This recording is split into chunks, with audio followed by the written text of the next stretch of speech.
अस्सलामुअलैकुम। आज हम लोग पढ़ेंगे इंग्लिश 502 का lecture number 25 semantics, topic number 141 types of meaning.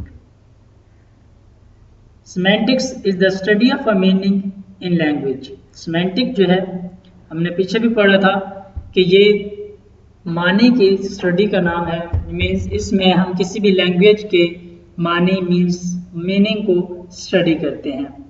There is more interest in certain aspects of a meaning that in others. ये बहुत ही निहायत दिलचस्प एक हमारे पास चीज़ है कि जिसके ज़रिए जो है हम मीनिंग को जो है वो इजीली देख सकते हैं कि किस वर्ड का कौन सा मतलब है बाकी टाइप से। There are different types of meanings. वैसे तो बहुत सारी मुख्तलिफ टाइप्स हैं। आई थिंक हमारे लेक्चर में सर बता रहे थे कि सर ने बताया था कि वहाँ पर 22 टाइप्स बताई गई थी, लेकिन यहाँ पर जो हमारे पास टाइप्स डिस्कस की गई हैं वो सिर्फ 7 टाइप्स ही हैं। We can have the following types of meaning, लेकिन यहाँ पर हमारे पास जो टाइप्स हैं वो सिर्फ 7 हैं। Lexical meaning refers to the meaning of a words that belong to one of the 4 lexical word classes। means 4 जो lexical word classes हैं उसमें हमारे पास आता है noun, verb, adverb और adjective। it is the aspect of a meaning usually given in a dictionary। ये वो अल्फाज होते हैं जो आमतौर पर हमारी डिक्शनरी में भी दिए हुए होते हैं। ग्रामेटिकल मीनिंग, ये हमारे पास पहली टाइप आती है grammatical meaning. Includes the meaning of grammatical items, इसमें ग्रामेटिकल आइटम्स के मीनिंग शामिल होते हैं। For example functional word, functional word में हमारे पास आता है सब्जेक्ट है, ऑब्जेक्ट है और इसके अलावा इसमें हमारे पास प्रेपोजिशन आ जाता है और इन्फ्लेक्शनल अफिक्सेस है। इन्फ्लेक्शनल अफिक्सेस में हमारे पास जो है प्लूरल एस या ईएस हम यूज़ कर लेते हैं, बाज़ हम ईडी यूज़ करते हैं इसमें। ग्रामेटिकल फंक्शंस, ग्रामेटिकल फंक्शन में सब्जेक्ट एंड ऑब्जेक्ट आ जाता है। And different sentences types, for example declarative and interrogative. Declarative होती है हमारी सिंपल सेंटेंस या हमारा जो हमारे पास सिंपल फ्रेज होती है, मीन्स जो हमने सिंपल लिखी हुई होती है। और इंटरोगेटिव को जब हम उसे क्वेश्चन मार्क लगा देते हैं, मीन्स उसमें कोई क्वेश्चन पूछते हैं। Taking into account certain non linguistic aspects of a meaning, Geoffrey Leech listed the 7 different types of a meaning. इन सब को ध्यान रखते हुए नॉन लिंग्विस्टिक एस्पेक्ट के लिहाज से जियोग्राफी लीच ने हमें 7 टाइप्स बताई हैं मीनिंग की, जिनको हम अभी देखते हैं। Referential meaning, referential meaning also called the denotative meaning, descriptive meaning, conceptual meaning और सेंस। मीन्स ये हमारी कंसेप्ट बेस पर होगा। इसे हमने पहले याद किया होगा। ये हमारे कंसेप्ट में होगा कि अगर कोई वर्ड्स हमारे सामने प्रोनाउंस किया जाता है तो हमें उस वर्ड्स के मुतालिक जिस भी चीज़ का वो वर्ड्स, मतलब अगर हम कैट वर्ड यूज़ करें तो जब हम कैट देखते हैं तो हमें एक बिल्ली की शक्ल हमारे सामने आ जाती है। मीन्स उसकी एक दुम है, 4 पाँव हैं और जिस तरह वो बैठती है उसकी एक हैयत या उसकी शक्ल हमारे सामने आ जाती है। तो इस तरह इसको हम कंसेप्चुअल मीनिंग कहते हैं। Refers to the logic, cognitive और denotative content of an expression. Dictionary words, ये जो हमारे पास रेफरेंशियल मीनिंग होते हैं ये ज़्यादातर डिक्शनरी वर्ड्स हैं। मीन्स जो वर्ड्स हमारे डिक्शनरी में यूज़ किए जाते हैं उन्हें हम कहते हैं referential meaning. Connotative meaning, connotative meaning को एसोसिएटिव मीनिंग भी कह सकते हैं, जो कि denotes the association and secondary meanings the expressions evoke. Denotes होता है बताना, तो कॉनोटेटिव मीनिंग जो है ये हमें बताते हैं associations and secondary meanings the expression evokes. Means कि जो दूसरे मानी होते हैं, मीन्स किसी भी चीज़ की डिटेल्स। जब हम किसी चीज़ को एक चीज़ को दूसरी चीज़ के साथ एसोसिएट कर देते हैं या एक वर्ड को या एक लफ्ज़ को किसी दूसरे लफ्ज़ के साथ जब हम उसको कंबाइन या उसका लिंक क्रिएट कर देते हैं तो उस वक्त जो जिस चीज़ से हमें पता चलता है तो वो टाइप है कॉनोटेटिव मीनिंग, एसोसिएटिव मीनिंग। मिसाल के तौर पर बुक वर्म्स, अगर हम वैसे बात करें बुक की तो हमारे जहन में सिर्फ आएगा कि हमारे पास कोई एक किताब है, लेकिन जब हम बात करते हैं बुक वर्म्स की तो हमें पता चलता है कि ये इंसेक्ट्स की कोई बुक है। इसमें इंसेक्ट्स के मुतालिक कोई इन्फॉर्मेशन दी गई होगी या राइटर ने इसमें बुक में जो भी लिखा होगा वो इंसेक्ट्स के मुतालिक लिखा होगा, वर्म्स के मुतालिक लिखा हुआ होगा। Social meaning, stylistic meaning is the information that the linguistic expression conveys about the certain social characteristics।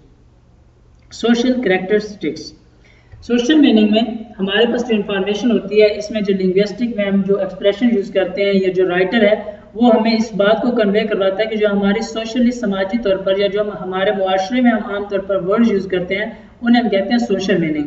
Social meaning में हमारे पास मामा आ जाता है। ये चाइल्ड अक्सर अपनी मॉम को, मदर को मामा बुलाते हैं, फादर है पापा, old boy and mom also. ये डिफरेंट मुआशरे की डिफरेंट लैंग्वेजेस होती हैं। हर मुआशरे में एक तरह के नाम से नहीं अपने वालिदैन को पुकारा जाता, तो ये डिफरेंट वर्ड्स होते हैं। जिस तरह का वहाँ पर एरिया होता है या जिस तरह का वहाँ पर रूटीन या एक टर्म चल रही होती है तो उसी हिसाब से वहाँ पर बच्चे प्रोनाउंस करना स्टार्ट करते हैं। तो इसे हम कहेंगे सोशल मीनिंग। उसके बाद आता है इमोटिव और affective. Components of the expression is referred to as its affective meaning. Social meaning and affective meaning together are sometimes called the connotations. Connotations. इसमें हमारे पास होता है इमोटिव, मीन्स इमोशनल कोई चीज़ हो, या अफेक्टिव जो चीज़ असर रखे। इसमें हमारे पास एक्सप्रेशन जो होते हैं, इजहार जो होता है, वो रेफर करते हैं अफेक्टिव मीनिंग को, जो मीनिंग हमें अफेक्ट करते हैं। अगर हम इसकी एग्जांपल देखें तो इसमें इंसल्ट आता है, फ्लैटरी आता है, मीन्स किसी चीज़ के इंसल्ट कर देना, तो ये उसे एक इमोशनल या अफेक्टिव असर अंदाज होने वाले मीनिंग हम इन्हें कहेंगे। Reflected meaning refers to the certain associations with another sense of the same expressions, whereas collective meaning collocation is conveyed by characteristics of word combination. Reflected meaning में हम कोई भी दो वर्ड यूज़ करते हैं, दो नहीं कोई भी हम अगर वर्ड यूज़ करते हैं तो उस समय पता चलता है कि इसका मतलब क्या है। मीन्स हैवी स्मोकर, अगर हम इस लफ्ज़ की डिटेल में जाएं तो हमें इस बात का पता चलता है कि हैवी स्मोकर का मतलब है कि a person who smoke a lot. Means हमारे पास कलेक्टिव मीनिंग है हैवी स्मोकर। जब हम उसकी डिटेल्स में जाते हैं, उसके रिफ्लेक्टेड मीनिंग को देखने की कोशिश करते हैं या उस चीज़ को देखते हैं जिस चीज़ के साथ इसको एसोसिएट किया गया है, एसोसिएशन इसकी की गई है, तो हमें पता चलता है a person who smoke a lot.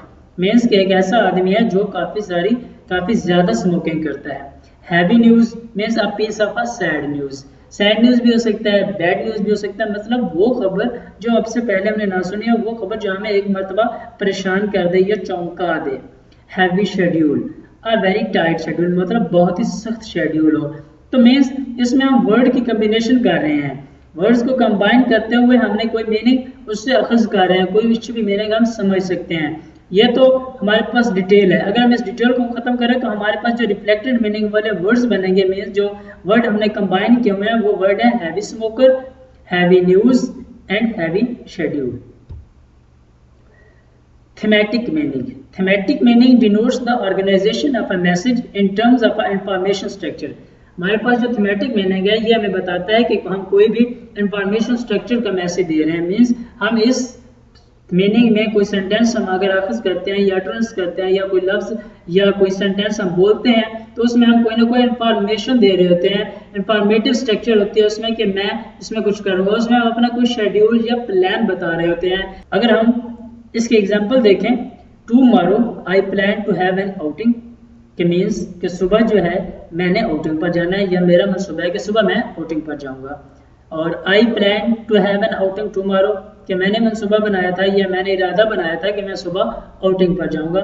या हम इस तरह भी कह सकते हैं कि I have decided to go to school tomorrow. इस तरह के हम कोई भी सेंटेंस मीन्स ऐसा सेंटेंस जिसमें हम जो है किसी भी चीज़ की इंफॉर्मेशन दे रहे हो तो उसे हम कहेंगे थीमेटिक मीनिंग।